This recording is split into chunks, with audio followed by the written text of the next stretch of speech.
Hi, Hey, Heather. how you? Fine. How are you?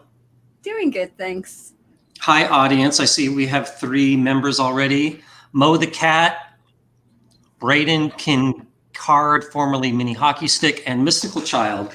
Welcome. You're the first three. Nice shirt, Heather.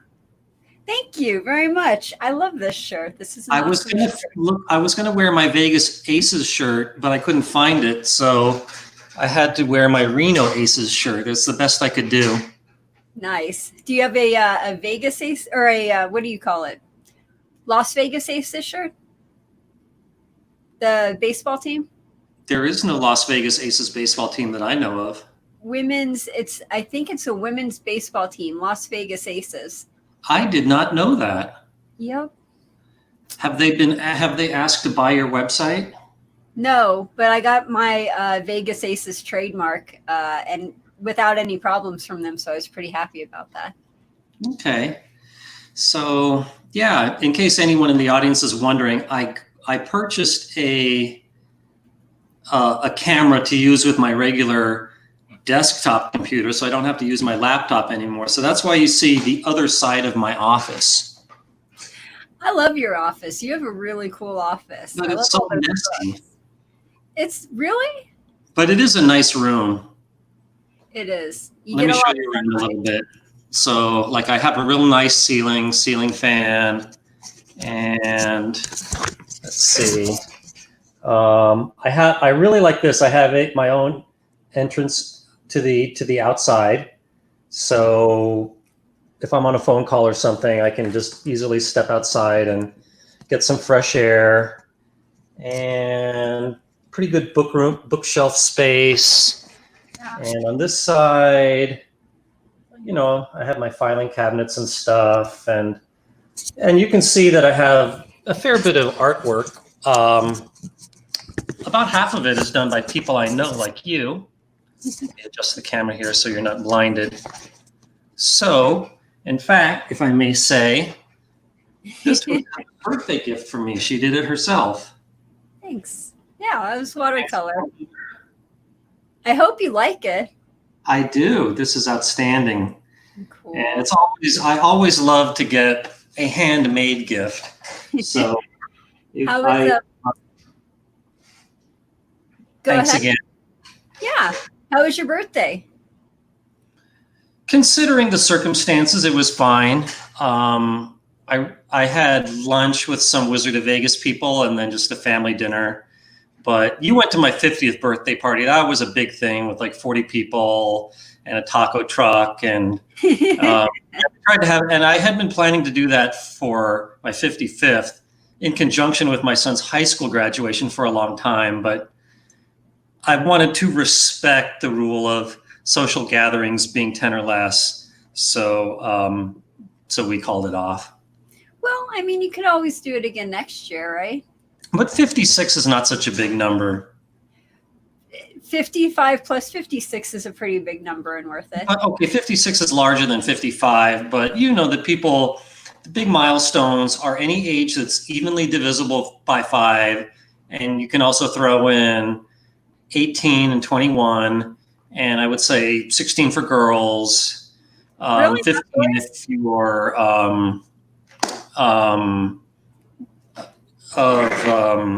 if you're going to have a quinceañera. So 56 is no big deal. But we might do something for my daughter's birthday in early July, where hopefully we can invite people and hopefully things will be more back to normal by then. Fingers crossed. Okay, well, hello, all the people who just joined in the last minute or so. Shall we jump into some questions? Yeah, let's do this. So if you're an audience member and you have a question, please ask it in the comments and we will get to it. Are we starting with the forum question, Mike? Why don't I start with a forum question and you can screen the live audience questions. Okay, so Joe Man asks, will you be updating your Blackjack survey once everyone opens back up? There will probably be quite a few changes. Yes, indeed, I am planning that. As you know, Heather, the Vegas casinos are going to start opening on June 4th, a week from today. And I am going to head out there and I'm going to report on what it's like, what games are open, you know, what other stuff in the casino is open, things like that. I'm not sure I'm going to formally update, the surveys on Wizard of Vegas. But yeah, I look forward to reporting on that, and it will give me a reason to get out of here. Are you going to include pictures? Oh, of course. Oh, good. I'd love to see that. Yeah, I'm going to take a lot of pictures and maybe make videos. So, yeah, sorry you can't join me, Heather. Well, it's the quarantine life. Oh, and nice earrings, too. Oh, thank you. I love these earrings. Thank you again. Okay, let's hear an audience question. We have Mo the Cat. Wizard, for your information, according to Colin Jones of Blackjack Apprenticeship, his latest YouTube video, he shows that people are not really practicing social distancing. What are your thoughts on this? Yeah, I mean, do you know in what context he's talking about? I haven't seen the video, so I don't know. Well, I mean, it's pretty obvious people are not social distancing very well. You can see that on the news almost every day. Does that make you worried when you go to the casinos when they open? Yeah, maybe Colin was talking about the situation in the casinos because some of them are already open, like in California. That would make me certainly less inclined to go if people were not social distancing. But yet I am not totally paranoid like some people. I mean, I get out there. I've been to restaurants a few times. I will go shopping for things that maybe aren't absolute necessities. So I strike a middle ground in all this.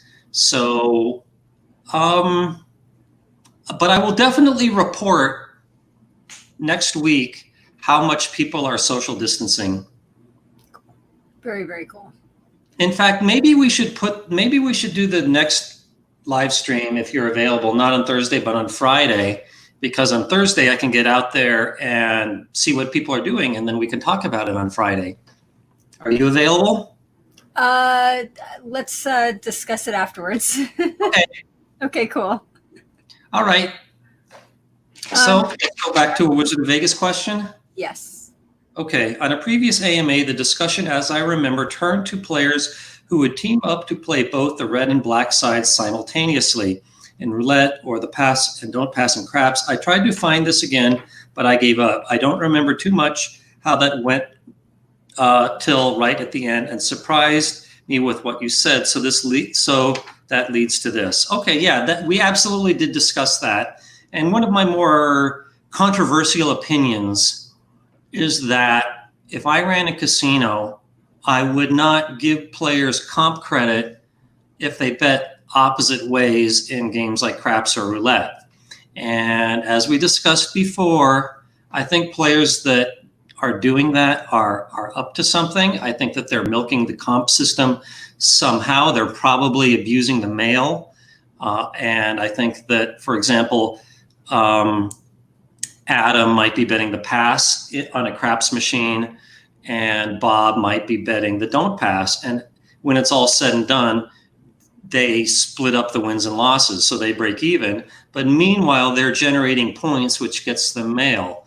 And mail can be abused, and everyone knows this. I don't think I'm letting any cat out of the bag here. So, and whether it's on a machine or on a live table game, I really don't think there's any reason to be betting opposites other than you are that you're abusing the comp system somehow. And with live table games, there's all kinds of levels in the casino organization that separately comp people. And I would just think that these are probably smart players that are, abusing the generosity of the casino somehow.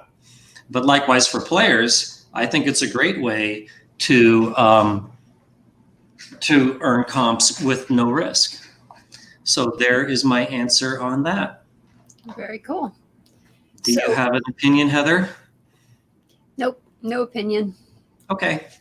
So our next question is from Mystical Child, and Mm-hmm. they say, "Hope you are doing well and staying safe." Question: What does someone have to do to be elected into the Blackjack Hall of Fame? Is it based off of a lifetime of earnings, or is it something else? I really don't know. It's some mysterious committee that invites people in and kicks people out, like me. I do think that they try to strike a balance between people that are just really good blackjack players with a lot of lifetime earnings and blackjack writers. And I clearly am a blackjack writer. And I think they might also try to strike a balance in terms of, I don't know, demographic equality, shall we say. But yeah, I don't even know who's on this committee. I think Max Rubin is ultimately in charge, but yeah, that's about all I know. Okay. Do you have any knowledge about it? None I can really share.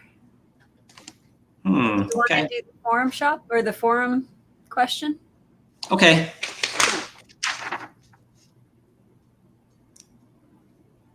Has a casino ever made you feel so comfortable, whether it was from service, decor, atmosphere, or some other aspect that you were willing to forgive a mathematical shortcoming? Yeah, not really. I'm not very forgiving about mathematical shortcomings. Okay. So I'm just curious. Here's my question. I hope you didn't help your kids with math. I feel bad for them if you did. Help them. What? I of course I helped them, and I would hope that I conveyed my love when I did. I mean, the older kids at least got through calculus in high school, so They have calculus in high school? Hmm? They have calculus in high school? Of course. Didn't you take calculus? I guess I never got that far. Yeah, any respectable high school will have a calculus class, and most people don't attain that level. So, but you know, my two older kids did, and the third is too young to have reached that level. Okay. So I think it goes to show that they like math somewhat. So our next question is from Carl. Mm-hmm. How far have you gotten with memorizing pi or Euler's number, or is that not your thing? You know, it's funny he brings that up because just yesterday we posted on Wizard of Odds a math calculator that can do math calculations up to like 1 to 200 significant digits. Like you can just put in pi, enter, and it'll give you pi to about 200 decimal places. Wow. And this went on to a discussion of how many decimal places of pi and e people have remembered. And everyone thinks that I've memorized both to hundreds of places, but I haven't. I don't think it's necessary. I will sit. So I think with pi, I can only go to 3.1415928, I think 535. That's certainly as far as I can get there. But E is easier to remember. You go 2.7, 1828, 1828, 459045. And that's easy because you start with the 2.7 and then you go 1828, 1828 twice, or 1828 twice. And then you got the degrees of a right triangle, 45, 90, 45. And that's as far as I've taken that. That's pretty cool. Do you have the same thing figured out for pi, like how you remember the number? No, there's no good memorization trick to pi that I'm aware of. Okay. And I know there's some memory device relating to Andrew Jackson. Like Andrew Jackson was the 7th president, and he something about like 18, like, yeah, I think he was elected in 1828 twice. So in other words, he was reelected. So there you've got, so you do that twice, 1828, 1828, and then the right angle part. Cool. Okay. Shall we do a Wizard of Vegas question? Yeah, let's do one. Okay. In your opinion, what's the minimum amount of action and popularity a table game should receive in order to justify its inclusion on a casino floor? The way I would look at that if I ran table games in a casino is how much does a game make per dealer hour? And if a game is not pulling its weight, I yank it, put in something else. But I also want to have a diversity of games. Like, let's say that I have one Mississippi stud and it's kind of maybe just a little bit below average. I would probably keep it just for the sake of variety. But yeah, that's how I would do it. And the same way with slots. I would take out my worst performing slots and throw in something new just to always keep things fresh and profitable. Cool. Okay, so our next question. This is from Alan. Do you think casinos will add table games to make up for having less players at the table, or raise the minimum bets to make the same amount they had to make before? I think they're going to have less table games. I mean, we already have been seeing this for 20 years, is a higher percentage of floor space going to slots. And I think it's going to be they're going to be using this as an excuse to get rid of even more table games because of this, because they're going to be much less profitable if you have to limit them to 3 players per table, and players are going to get scared away anyway. So this is going to be really bad for table games, I think. And yeah, I do think they're going to increase minimums, because if they're just not going to be profitable with, say, $10 blackjack players, limiting it to only 3, even if they pay 6 to 5, the math will be pretty apparent that the revenue per square foot, after you consider the expense of the dealer's time and all the layers of supervision above that they probably will be losing money on table games. So do you just think my prediction, but I've been wrong before. Do you think they'll use it as an excuse to add more stadium games? Yep, and just more conventional slots. Okay. Yeah, like in Macau, you see a lot of stadium gaming, and I think that people are just going to have to get used to it. Why do you think players don't like stadium games very much? I think because here gaming has been around for so long that people just are used to the human interaction. But when you introduce gaming to a new jurisdiction, people are not so set in their ways. And so if they see stadium gaming, and table games, they'll probably think, oh, stadium gaming, like I can bet less in this and I'm not going to feel so much pressure. And so that's why I think stadium gaming does well in new jurisdictions. How do you feel about personally playing a stadium game? I don't like it. I like the human interaction of table games, but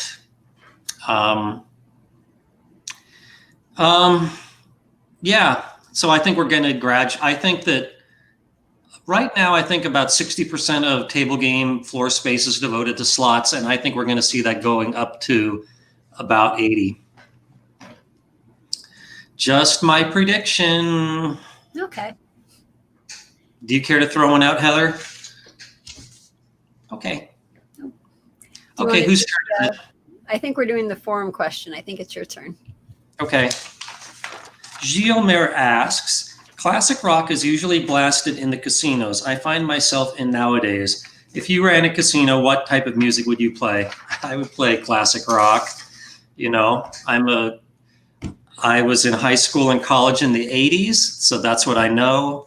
And, of course, I would consider the demographic of my casino. Like if it was filled with a lot of younger people, I would go with, of course, more modern music, but I would play what I like. I know what song I wouldn't play. The chicken dance? No, Another One Bites the Dust. Oh, I hate that song. I hate that song too. Don't play that in a casino. There's a list of songs you don't want to play in a casino, and they seem to always play those songs in a casino. during the big dust storm at Burning Man 2018, somebody was blasting that song. Oh man, and it's one of those earworms. That would have been a better choice. That would have been better. Okay, so one of our questions is from Mini Six. How expensive do you think it will be when the casinos start cleaning? How expensive? I don't think the cleaning expense will be that huge because the cost of labor is, to be honest, pretty cheap. And so you think they'll do it in-house then? Yeah, okay. I do. I think that it makes sense for a simple task that requires a lot of labor. You do it in-house. They would have to do everything, though. They would have to do everything. I can't even imagine trying to clean a casino. Not just the casino, the bathrooms, the shops, the rooms, the hallways, the pool. I mean, my God, when you start to think about everything they have to clean, it sort of boggles the mind.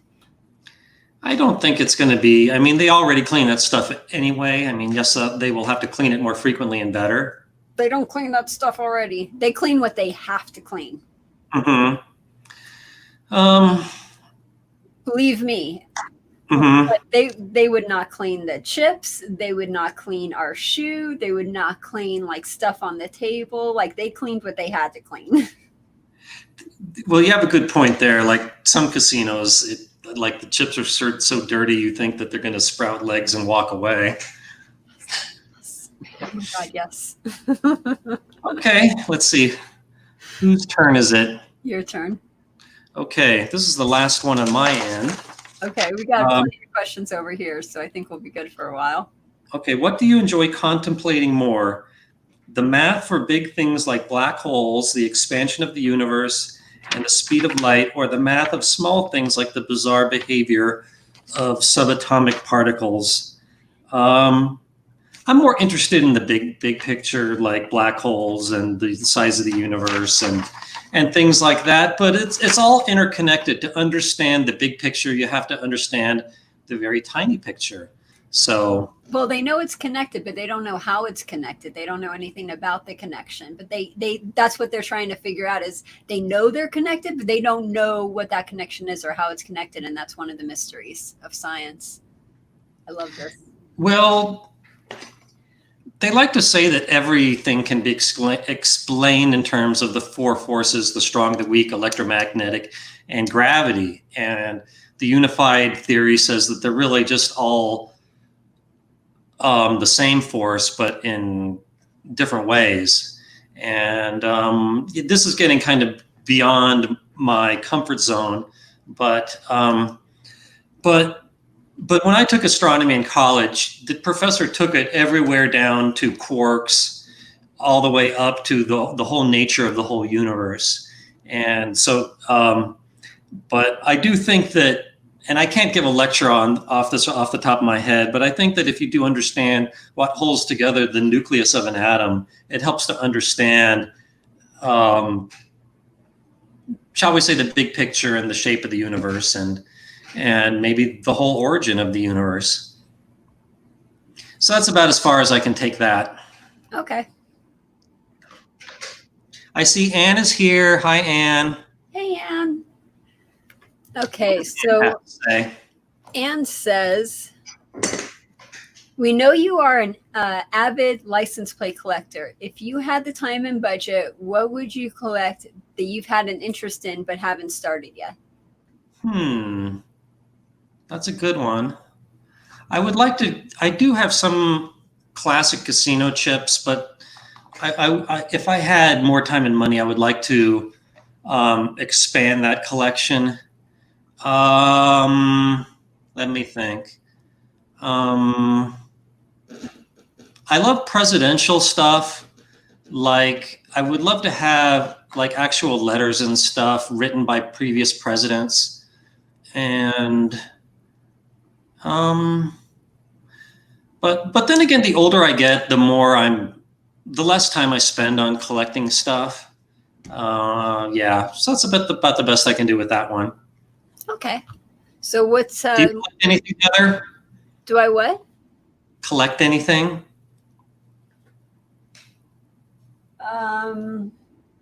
Crap. Heather has a pretty good collection of Star Trek stuff. Well, yeah, thanks to you, because you got me some of that stuff. Thank you. So one of our questions is from Dane. With COVID procedures in place for reopening casinos, will they still make a profit or be able to stay in business? Well, that's certainly a big question. I think that the way they're going to have to look at it in the short term is which way do we lose more money, having the casino completely shut down or opening it? And they're still probably going to operate at a loss, at least for now, because crowds will be so thin and they're going to have to spend more money on cleaning and things like that. But I think we're going to see a gradual comeback, and it might be that not every casino on the Strip reopens. Yeah. But I'm cautiously optimistic. I know that some of the casinos that have a chain of casinos where they have 6, 7, 8 casinos, they're only planning on opening like 3 at first, just to get a gauge of what's going to happen, because they're hoping everyone is so shut in and sick of being inside that they're all going to come to the casino and play. But at the same time, they don't know. So. Yeah, I hear that the MGM properties are only going to open initially the Bellagio and the New York, and the Caesars properties will only open Caesars Palace and the Flamingo. And I think the Wynn is going to open up. So that'll be only 5 casinos opening next Thursday. Yeah. And I think everyone else is just waiting to see how it goes with them. Yeah. So our next question is from JBK. How does the house make money in the form of baccarat you see in old James Bond movies? Is there some form of commission? Yeah, if the banker has a better chance of winning, so that's why they take a 5% commission if you win on the banker, and the player has about a 49.4% chance of winning. So the casino makes that profit off that 0.6%. Cool. And the way baccarat is typically played in the James Bond movies is it's a player banked game, and they don't explain in the movies how the casino makes its profit, but they probably there's probably a fee to play, or they rake the winnings or something like that. Cool. Okay, next up. Alan just wants to say thanks for your answer. Alan has been a big fan of the Wizard of Oz for a long time. He's always checking your site to see what new game is on the casino floor. Well, thank you. I think somebody asked about Angela. I'm not there yet. Dane? Okay. Dane Benninger asks, how is Angela Marie? Has she fully recovered from the coronavirus? So I just saw her on Monday, and I interviewed her there, since the interview last week had technical problems. So, and you can find that interview on YouTube right now at the usual channel, The Odds Must Be Crazy. But the short answer is she's fine. She's fully recovered. So is her husband. And, her husband had it too? Yeah. And the strange thing is they evidently did not catch it from each other. That her husband, Steve, had it first. And then there was like a 6-week period between him recovering and then Angela getting it. Oh, wow. So yeah. But she's happy there with her 4 cats and her rabbit and her hedgehog. So yeah, she's doing well health-wise. It's no big surprise that that things are really slow for her work-wise. But yeah, she's doing well. Cool. So our next question is from Fun and Games. Mm-hmm. Have you seen the bet? Sorry. Have you seen the bet online video of a guy getting burnt on a bad beat jackpot? And what are your thoughts? Have you seen the bet online video of a guy getting burned on a bad beat jackpot?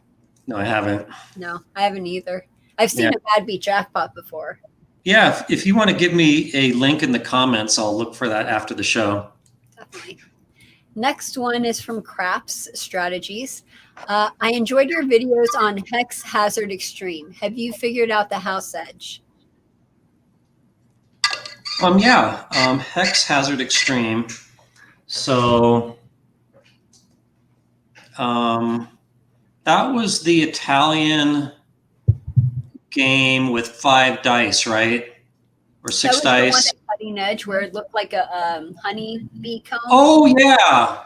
No, I haven't touched that. Usually my policy is I won't do the math on a game until it can be played for real money at least one casino or somebody pays me to do it. That's a pretty good policy. Okay, so our next question is, let's see here. Have you seen the roll to win hybrid craps table? I heard there's a jackpot payout for long rolls. If you're familiar with it, can you explain it or the house edge? Nope. Yeah, if you give me a specific name of the game or a link, I'd be happy to look into it after the show and talk about it next week. Cool. But I love analyzing craps side bets. Next question is from Mo the Cat. Can you recommend a Spanish 21 player or trainer? I do not have a trainer for Spanish 21 on my website, I'm afraid. So the way I recommend learning any basic strategy for a blackjack variant is with flashcards. And so I would write down every play on one side of the card and or every situation and the right play in the other. And then you shuffle it, you go through it, and you make one pile of ones you got right and one pile of the other of ones you got wrong. And then when you're all done, you only go through the ones you got wrong and then repeat that. Again, a pile of ones you got right and a pile of ones you got wrong. And then you go through the ones you got wrong twice. And then you just keep doing that until you've gotten all of them right. And then you shuffle all of them together and then you go through it all again. And that doesn't work for just blackjack, but I think it works for anything that is memorization based. For example, that's how I learned my Spanish vocabulary. That's how I got through the actuary exams. And I find it's a technique that really has worked well for me. So can I hear you speak Spanish? I'm pretty good in Spanish. If someone asks a question in Spanish, I'll try to answer it in Spanish. Can you say, how do you say this in Spanish? Like Como if you were se dice en español? Okay, I'm totally good. Yep, you blew my mind. We're cool. Well, one thing I wanted to do this show is I wanted to play something for the people, for the 2020 graduates on my melodica. Cool. Let me get my glasses.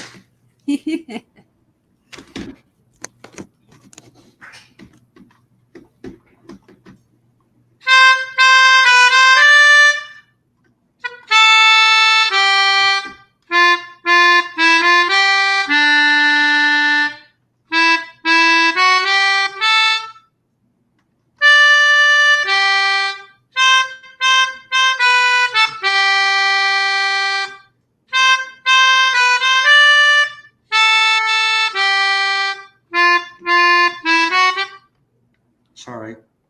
You're good.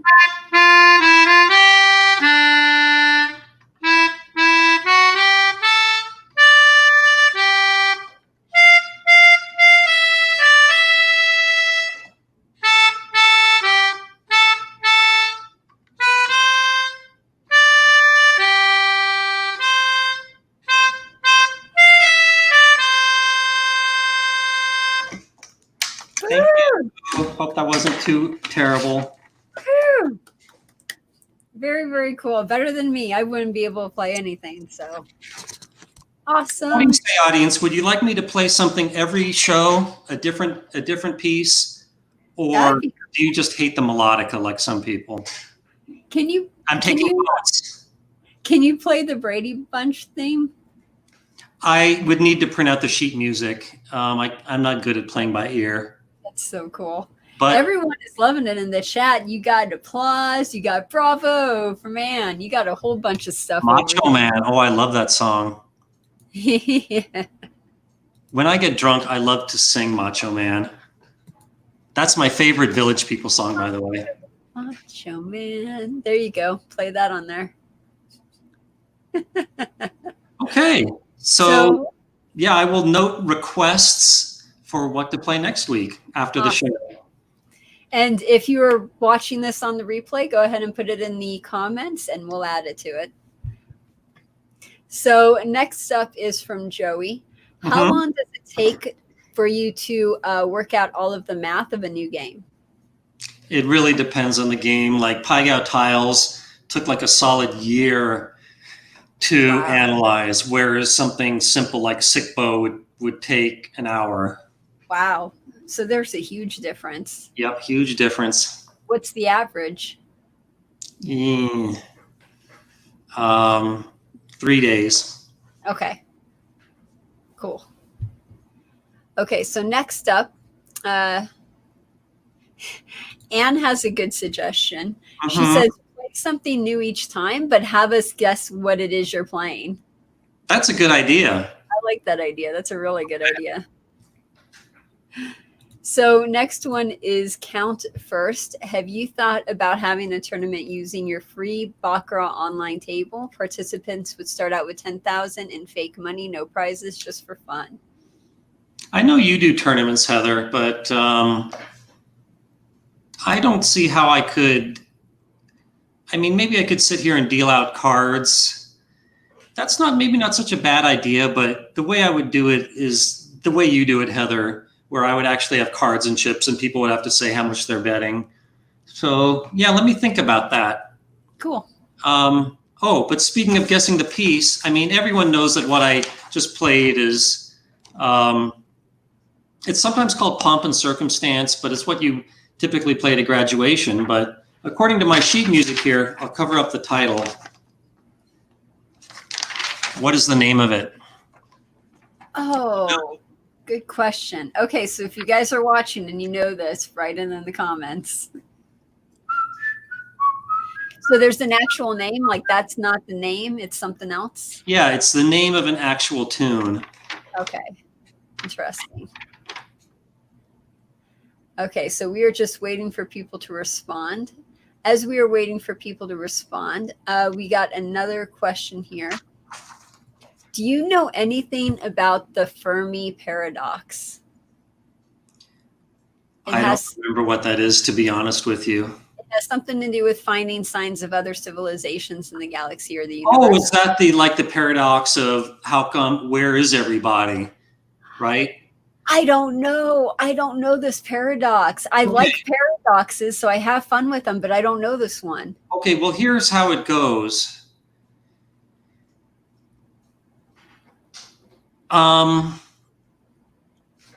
If you look at the millions of planets just in our galaxy, a certain percentage of them are going to have liquid water and some kind of a breathable atmosphere. And it doesn't need to be this way over the whole planet, but at least part of the planet. And this percentage is probably less than 1%. But it's probably more than, say, 0.1%. So there are conditions that are welcoming to organic life. And if you look at organic chemistry, the way the carbon molecule is, the way it bonds with each other, with other carbon molecules, is it kind of makes a petri dish.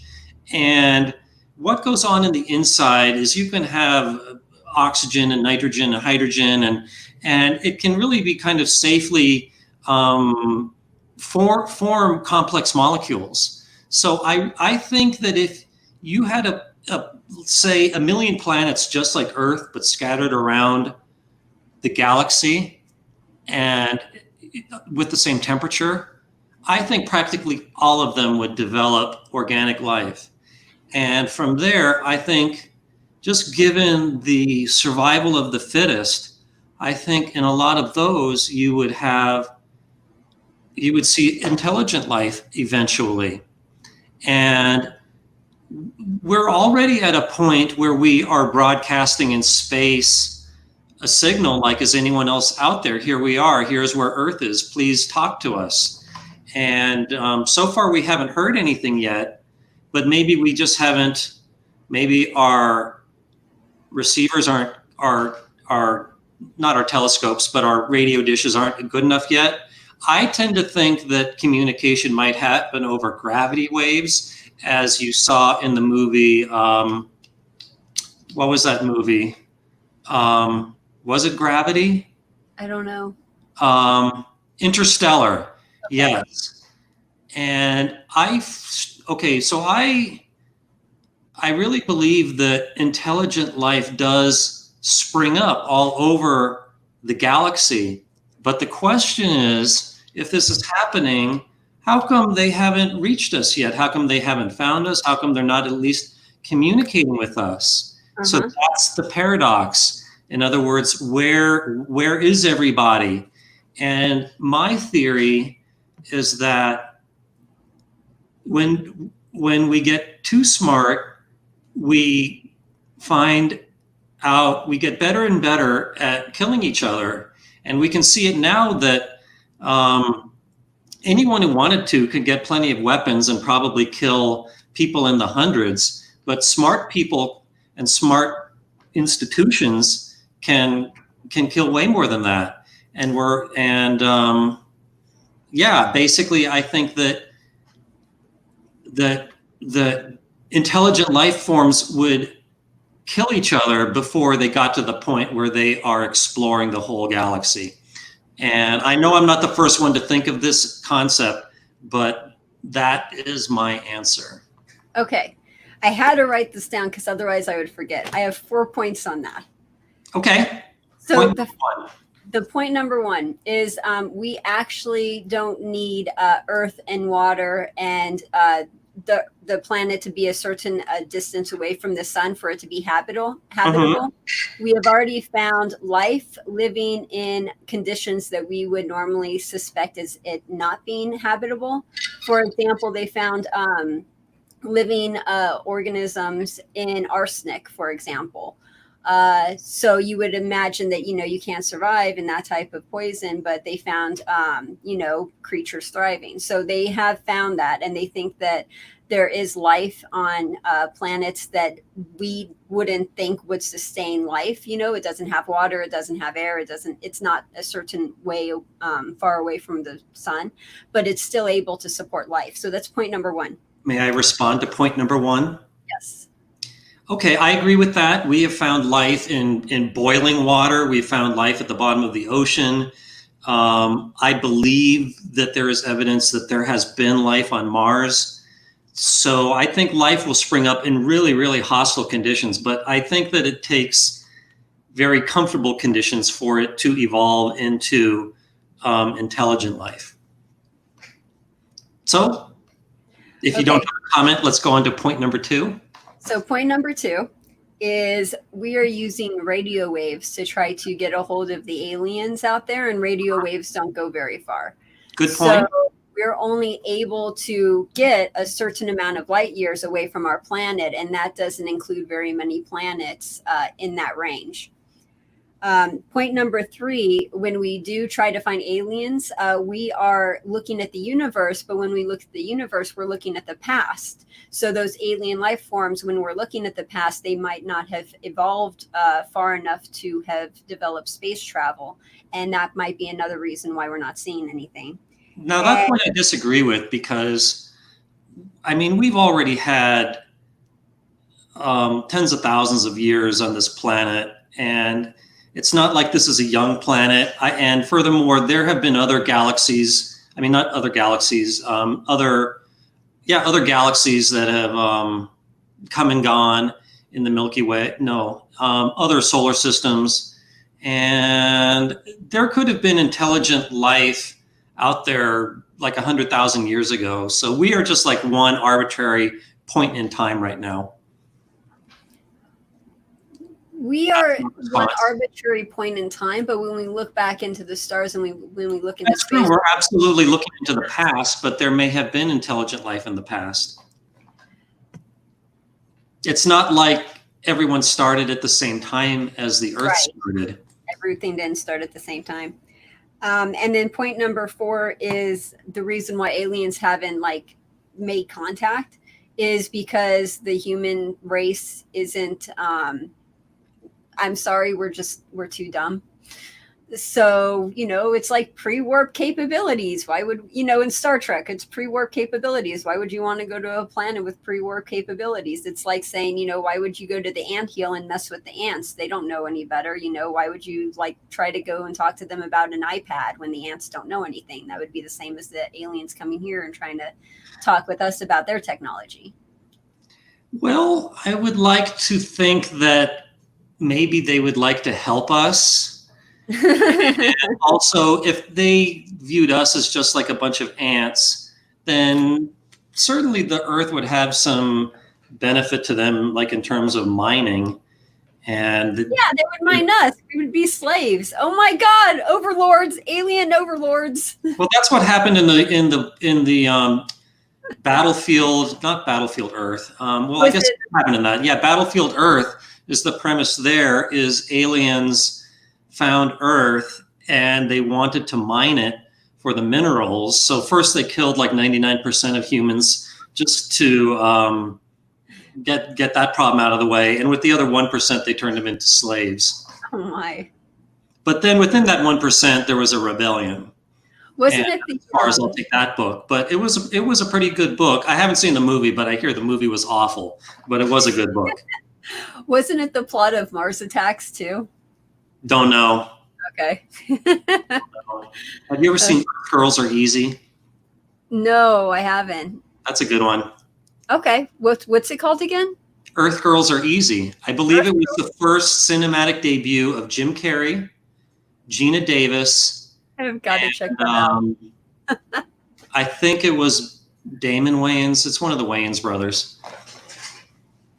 Okay. I mean, it's totally a silly movie, so don't get your hopes up too high. But it's just like a fun kind of a comedy. I'm not going to say it. Never mind. It's not my live stream. I'm not saying it. Okay. So anyway, let's move on. So the next one is Wild Foodie says, do you think it's ever possible to win consistently on baccarat and craps? And if so, how? No. For both of them? Yep. Okay, cool. Next one. Anne, you offer so much helpful info on your Wizard of Oz site. Would you feel okay if we started a thread on your Wizard of Vegas forum where we could post mistakes or missing information that we have found on your website? No, that would embarrass me. And people try this all the time. They make a big thread, say, "Oh, Mike, you made a mistake on this obscure page." Why can't you just tell me directly? Why do you have to shame me in public? Okay, so if anyone finds a mistake, please email it to him. No, send me a private message. Okay, go to wizardofodds.com, go to the contact section. There's a form. You could fill it out and send it that way. Well, you can do it that way, but I tend to respond to messages quicker on Wizard of Vegas. Oh, okay. That's good to know. Yep. Very cool. So our next question is from Fun and Games. How much money do you think casinos make from blackjack each year, and how much do you think they lose each year to card counters? The amount they lose to card counters is really small. They are way too paranoid about that. I would say the amount they lose to card counters is probably like 1% of 1% of all the money that they make. And how much do they make at blackjack? I mean, I don't know off the top of my head, but I will say that of table game revenue, it's probably only about 10%. And table game revenue overall is maybe 1/3 of the total revenue of a casino. So Yeah, casinos really do not like blackjack that much. They view it as kind of a cost of doing business because that's the only game that so many people will play. But you can see that they're trying to slowly phase it out. And one way they're doing that is the promotion of blackjack variants, which have a higher house advantage. Yeah. Yep. Good question. Okay, so next up, let's see. Oh, by the way, this is called Land of Hope and Glory. Which nobody got on the chat. I don't think people were even trying. They're like, nope, we don't know. So our last question, it looks like, let's see. It looks like it's for me. Cool. Thank you, Anne. Since you are a Star Trek fan, is there any actor who have played any of the characters you would like to meet but haven't yet? I've actually met most of the actors. I go to the Star Trek convention every year in August, and all the actors, well, pretty much all the actors are there, and I've been lucky enough to have been able to meet them and talk with them. How about you, Mike? Is there any actor out there that you really want to meet? I really like Ed Norton. Oh, cool.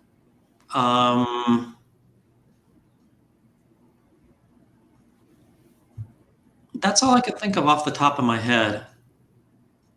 Yeah. Would you fangirl or fanboy? I don't understand the question. You know what a fanboy is or a fangirl? No. If you saw a celebrity, would you totally geek out? Oh my God, it's so and so. Oh, this is so cool. Oh my God, I love this person. Ah, I'm so fanning. Yes, I'm fangirling. I wouldn't be that bad. I'm trying to think if I've ever met like a celebrity that I was like a huge fan of.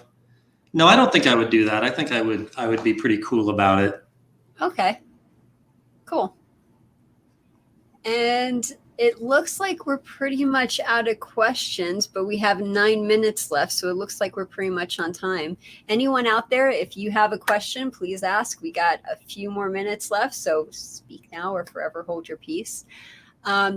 Mike, I got a question. So if you wouldn't fan out over a celebrity like a movie star, who would you fan out over if you ever got to meet them? I have more of an interest in politicians. Like I mentioned before, if I had more money and time, I would probably collect presidential memorabilia. And like I would love to meet any past president.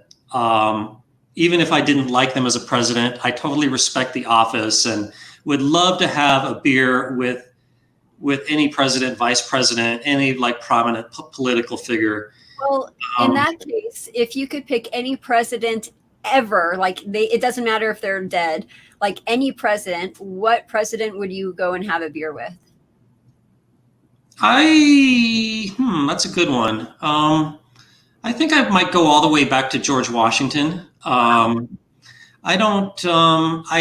believe that I don't remember if it was him or Jefferson or both that grew marijuana on their plantations, but I think that is a good sign that they were probably pretty cool people. Jefferson definitely gets points with me for allegedly fathering children through one of his slaves. And I'm sure he did that consensually before anyone complains. Before anyone complains. Yeah, before anyone takes me to task for that.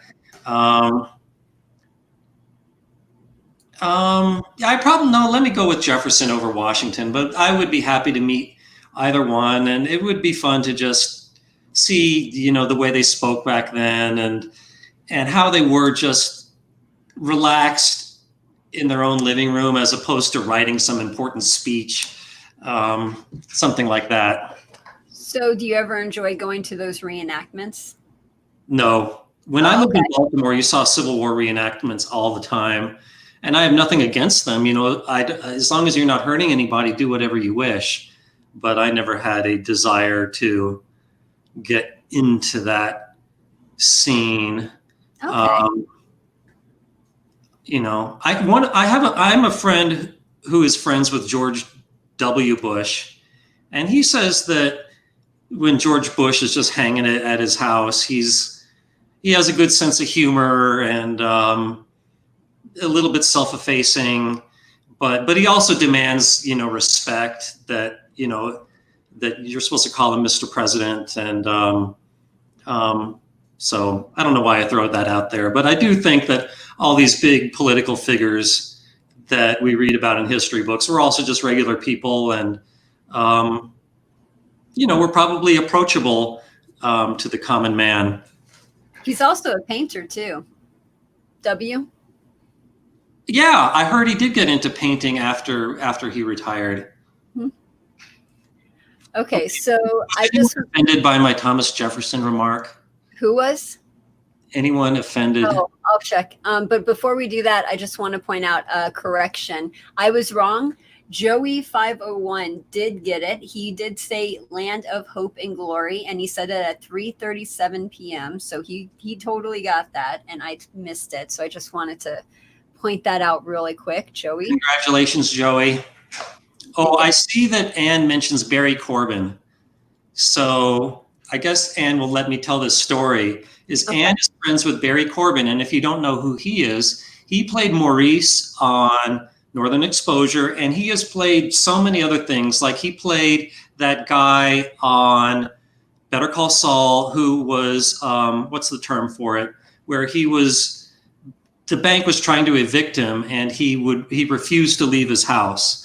And so he played that guy. He played a small role on Young Sheldon. And I can't think of anything else off the top of my head, but he clearly does shows that I like. But then again, he probably might do shows that I don't like, but I just haven't watched them. But Anne has tried to hook up an introduction for me to meet him. And to be honest, I might go a little bit gaga if I met him. And I would probably torture him with Northern Exposure trivia. But so far, we've been unable to arrange that. But if there's any actors watching this from Northern Exposure, please get a hold of me. I'd love to buy you dinner or drinks.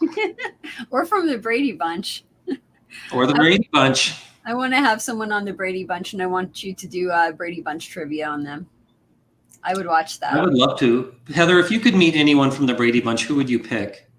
Oh, God. Who do you identify with the most? And let me guess. I definitely don't think you're a Marsha person. I could see you getting along with, I could see you getting along with Jan, and I could see you getting along with Peter. I would get along with the dog. Yes. Tiger. Tiger. Yeah. I'd probably be getting along with the dog and Alice. That's what I would do. Do you know what happened to Tiger? Wasn't it something tragic? Yes. Suddenly he just disappeared from the show without explanation. But what really happened is when they were shooting an episode that involved Tiger, and I don't remember which one, he escaped and got hit by a car and got killed. And so this halted production, and Sherwood Schwartz had his staff scour every animal shelter in LA looking for a dog that looked like Tiger. And they got the best one they could find, but this dog was totally untrained. And they had to finish the episode with this untrained dog. But after that, Tiger disappeared without a mention. He was chucked, as they say. I wonder which one of them kept the dog after that episode was done. Probably they didn't want this untrained dog, and I don't know what happened to him. No, I like it better thinking that they took it home and gave it a nice home. That's a much better mental image than the Yeah, other. I don't know. If you meet one of the Brady Bunch, maybe you can ask them. Okay. But I did meet Barry. What's the actor who played Greg? Oh, you met him? Yeah. Oh, cool. How is he? I don't remember his name. Maybe Barry is just stuck in my head from Barry Corbin. Someone tell me who played Greg.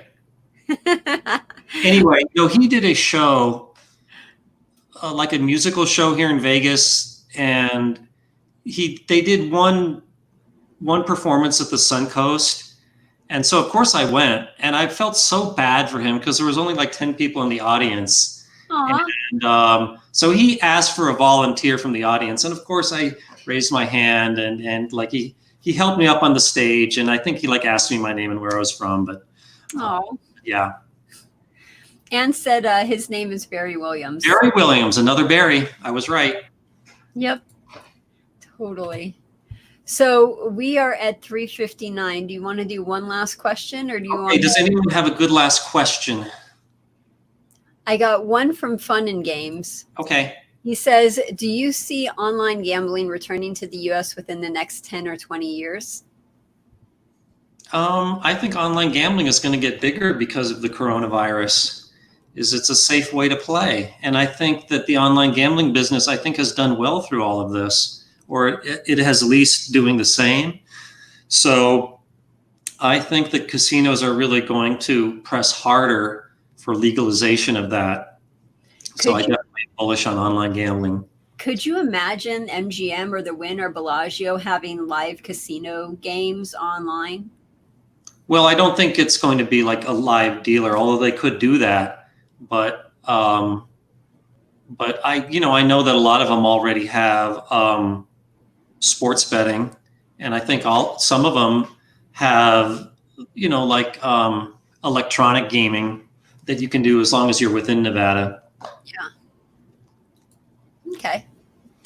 Okay. Well, thanks audience for showing up, and thanks Heather for organizing this. Yeah, thank you for doing this. I always have fun talking with you and answering questions and asking you and everything. It reminds me that Barry Williams was also, Barry Corbin was in War Games, as he played General Behringer as like the guy in charge of NORAD Mountain, who was kind of afraid of technology.